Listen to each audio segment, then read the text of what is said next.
যদি কোনো দেবতার নাম আমরা নিতে হয় তাহলে জগন্নাথ দেবের নাম ব্যতীত আমরা অন্য কোথাও আঁকা আসে না। আর সবচেয়ে বড় কথা যে এখানে যদিও আজকে সারা ভারতবর্ষের মধ্যে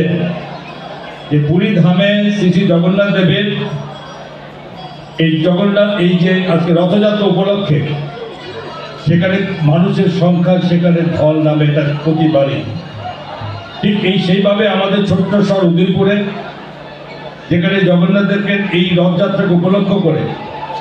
হাজার হাজার মানুষের সমাবেত আমরা হই।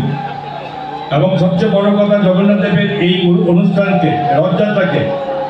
ত্রিপুরা সরকারের আইসিএ দপ্তরের মধ্যে এবার সেটা ক্যালেন্ডারে স্থান পেয়েছে এবং সবসময় সরকারি এটার মধ্যে আইসিএ দপ্তরের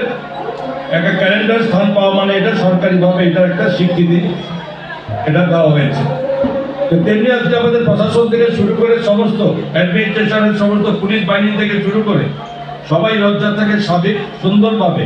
শৃঙ্খলার মাধ্যমে যাতে আমরা সেটা মহাদেব বাড়ি তথা মাসির বাড়িতে আমরা পৌঁছাতে পারি তার জন্য এই অনুষ্ঠান সকলে করছে। আমি এই উপলক্ষে আগম এখানে যারা হয়েছে সমস্ত ভক্তবৃন্দের প্রতি আমার প্রণাম জানাই